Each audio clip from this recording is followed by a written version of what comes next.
The Chalcedon Foundation presents A Word in Season, Volume 2, written by Rushdoony, narrated by Nathan F. Conkey.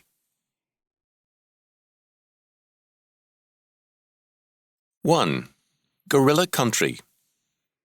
Peter F. Drucker, one of our most brilliant and stimulating thinkers, writes at the beginning of his study, "The age of discontinuity, guidelines to our changing society," that, quote, "the future is, of course, always guerrilla country, in which the unsuspecting and apparently insignificant derail the massive and seemingly invincible trends of today," end quote.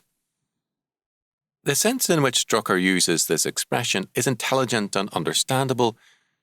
For too many people, however, everything in the future is bleak and ugly. It is all guerrilla country and all pitfalls. The future holds only more inflation, the communist menace, old age and sickness, and ever-increasing troubles. Well, I too am not growing younger. Inflation is growing worse, and the communists are a more powerful threat each year, but I cannot see the future as guerrilla country. God is not dead, nor have the centuries weakened him. The government of the world is still upon the shoulders of our God and his Christ, Isaiah 9:6, and nothing can change that fact.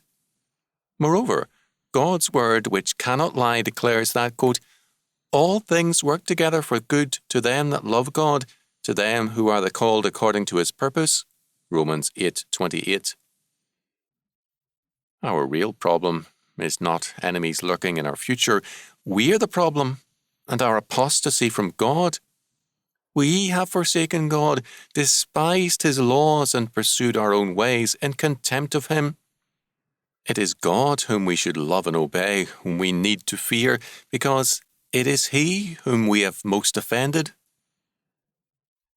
According to Deuteronomy 28, if we obey God, we are blessed and protected in all our ways. If we disobey him, then we are under his curse, and everything becomes guerrilla territory to us, alien ground where we are faced with hostile forces. As St. Paul stated it, quote, "if God be for us, who can be against us?" Romans 8:31. But if God is against us, no ally can protect us. In this world, we will have enemies. We had better make sure God is not one of them. The world then will be totally guerrilla country.